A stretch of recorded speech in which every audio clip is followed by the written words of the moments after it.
आउज़ बिल्लाहि मिनश शैतानिर रजीम बिस्मिल्लाहिर रहमानिर रहीम अस्सलाम वालेकुम। दूसरे मुल्कों में तो हर कोई जाना चाहता है। इसके सबसे बड़ा सबूत यही है कि जब हम लोग कोई पोस्ट करते हैं तो उसपे काफ़ी इन्फॉर्मेशंस के लिए रिक्वायर्ड होती है जी, कॉल्स करते हैं, मैसेज करते हैं कि किस तरह अप्लाई कर सकते हैं, क्या डॉक्यूमेंटेशन रिक्वायर्ड है, सारा कुछ।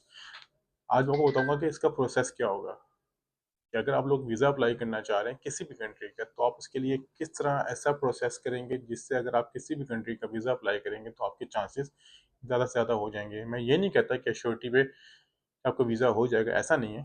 वीज़ा देना ना देना मेरे बस की बात नहीं है, ना किसी और की बस की बात है, लेकिन आपके लिए प्रोसेस आसान हो जाएगा। देखिए, सबसे पहले तो ज़रूरी होता है ना, आपके कागजात होते हैं, आपकी डॉक्यूमेंटेशन होती है। अक्सर मैसेज कॉल्स आते हैं जी के हमें, बल्कि चलें आप इस हमारी जो हम लोगों की मेंटालिटी है, आप इस बात से अंदाज़ा लगा लें।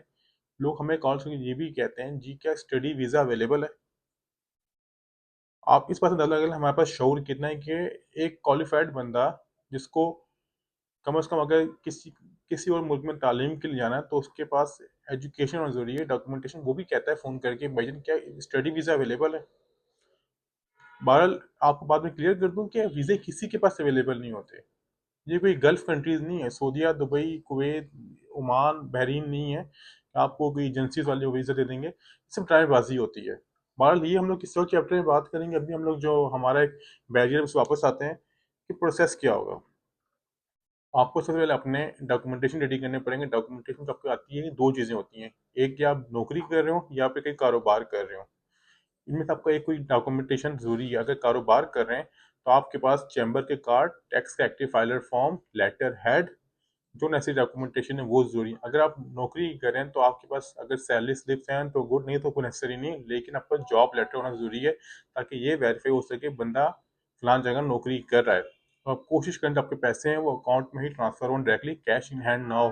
कैश इन हैंड इतना मजबूत नहीं रहेगा, पोटेंशियल नहीं रहेगा, उसमें एक वो नहीं रहेगा, प्रूफ नहीं करेगा कि आप वाकई यहाँ नौकरी कर रहे नहीं कर रहे। ये तो आपको हो गया नौकरी का, ये हो गया आपकी डॉक्यूमेंटेशन नौकरी के और जॉब के। फिर आपके आते हैं फैमिली सर्कमस्टेंस। फैमिली सर्कमस्टेंस क्या होते हैं? वो ये होते हैं कि भाईजान जो बंदा अप्लाई कर रहा है वीज़ा, इनके पीछे फैमिली है या नहीं है, ये छड़ा छान है, सिंगल है या फिर उसके कोई बीवी बच्चे भी हैं। अक्सर लोगों की होते हैं कि उनकी एजेस होती है 40, 45, 50 प्लस भी होते हैं, फीमेल या मेल, उनकी सिंगल, उनकी शादी नहीं होती, या उनकी अलहदगी हो चुकी होती है, या फिर वो बेवा हो जाती हैं, जो भी एक्सवाइजी, तो ये भी चीज़ें बड़ी काउंट होती हैं। तो याद रखिएगा, ऐसा नहीं होता कि अगर आपकी एज 50 है और आप सिंगल हैं तो आपको वीज़ा अप्लाई वीज़ा हो जाएगा, नहीं। आपको सर्कमस्टेंस शो करने पड़ते हैं, आपको वो भी शो करना ज़रूरी है। और मेरे ख्याल से अगर बंदा मैरिड है तो उसके डॉक्यूमेंटेशन ज़्यादा स्ट्रॉन्ग होते हैं निस्बतन सिंगल। ये आपके हो गए फैमिली सर्कमस्टेंस। अब आती है आपकी बैंक स्टेटमेंट। आपकी बैंक स्टेटमेंट किस तरह हो, इसके बारे में मैंने बेताशा वीडियोस बनाई हैं। आपको फिर बता दूं कि अगर आप बिजनेस कर रहे हैं तो आपकी दो बैंक स्टेटमेंट जरूरी है, एक पर्सनल एक बिजनेस, बहुत जरूरी है। अगर आप जॉब कर रहे हैं तो आपके जॉब तो आपके एक अकाउंट की बैंक स्टेटमेंट इनफ है, जिसमें आपको सैलरी अकाउंट की बैंक स्टेटमेंट या सेविंग अकाउंट की स्टेटमेंट भी कह सकते हैं। ये आपके हो गए। अब आपका प्रोसेस स्टार्ट होता है। अब हम लोग डायरेक्टली, अब मैं आपको मजीद में बताऊं, हमारे पास इमाम साहब हैं, इमाम मस्जिद माशाल्लाह गुजरात के, वो शायद परसों आए थे, अगर मुझे देख रहे हैं। तो उन्होंने कहा जी कि उन्होंने कहीं से एक्स वाई जी पाकिस्तान से, मैं नाम नहीं मेंशन करूंगा, उन्होंने कहीं से वीज़ा अप्लाई कराया, पहला आई थिंक, मुझे याद नहीं है, साउथ, सॉरी, मुझे से याद नहीं आ रहा, उन तीन वीज़ा अप्लाई कराए। एक तो मुझे कनाडा का मुझे कंफर्म है, स्पेन का, कनाडा का, और एक और कंट्री का, मुझे तीसरा कंट्री। तीनों वीज़े एक ही दफ्तर से वीज़ा अप्लाई कराए, तीनों वीज़े रिफ्यूज हो गए। मैंने पूछा आपका उनका नेक्स्ट जॉब क्या था, उन्होंने कहा साउथ कोरिया के लिए अप्लाई कर ले। मैंने कहा, जब उनकी बैंक स्टेटमेंट देखी, मैंने कहा सर आपके तो अभी अप्लाई करना ही नहीं बनता, न तो आपकी ट्रैवल हिस्ट्री है, न तो आपके पास कोई सर्कमस्टेंस है, ना कुछ इस तरह का ना इस तरह का। तो इसके लिए जरूरी यही है कि आप अगर थोड़ा सा अगर आप वेट कर लें तो बेहतर रहेगा, क्योंकि सब अप्लाई करना आपके लिए मकसद नहीं है कोई, क्योंकि सब कुछ ही है वैसे ही रहेगा सारा कुछ। लेकिन अगर देखा जाए तो उनके अकाउंट में कम से कम करोड़ों रुपए, 1 सवा करोड़ पड़े हुए थे, जो सारा था। लेकिन मैं आपको मशवरा यही दूंगा कि अभी अप्लाई ना करें। ये चीजें होती हैं कि हम लोग जब जाते हैं ना, हमारे पास ट्रैवल हिस्ट्री होती नहीं है। अब ट्रैवल हिस्ट्री भी बड़ी कॉमन होती है, बड़ी काउंट होती है। अगर आप डायरेक्टली किसी बड़े कंट्री का वीजा अप्लाई करें, मिसाल के तौर पर मिसाल देते हैं, आप उठे, आपने कंसल्टेंट के पास गए जी कि मेरे फलां कज़न का वीज़ा हुआ था तो वीज़ा अप्लाई करवाना है, वो कहेगा जी हो जाएगा।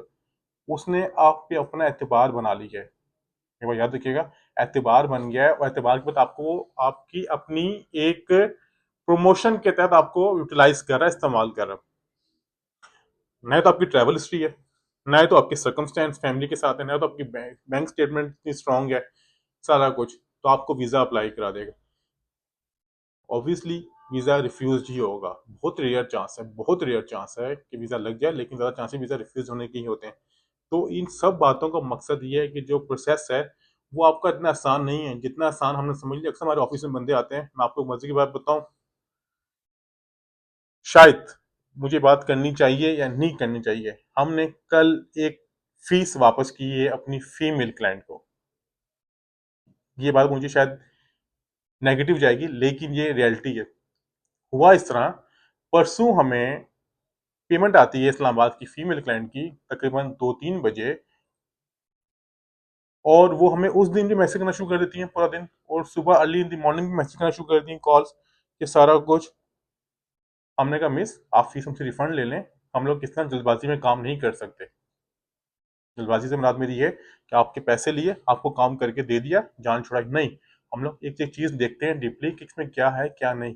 आप सबसे रिक्वेस्ट है, अगर हमसे सर्विस लेते हैं तो आप एटलीस्ट 3 to 4 डेज वेट करना पड़ेगा, और बाकी वीजा देना और ना देना हमारे बस की बात नहीं। अपना ख्याल रखिएगा। बहुत शुक्रिया। खुदा हाफिज।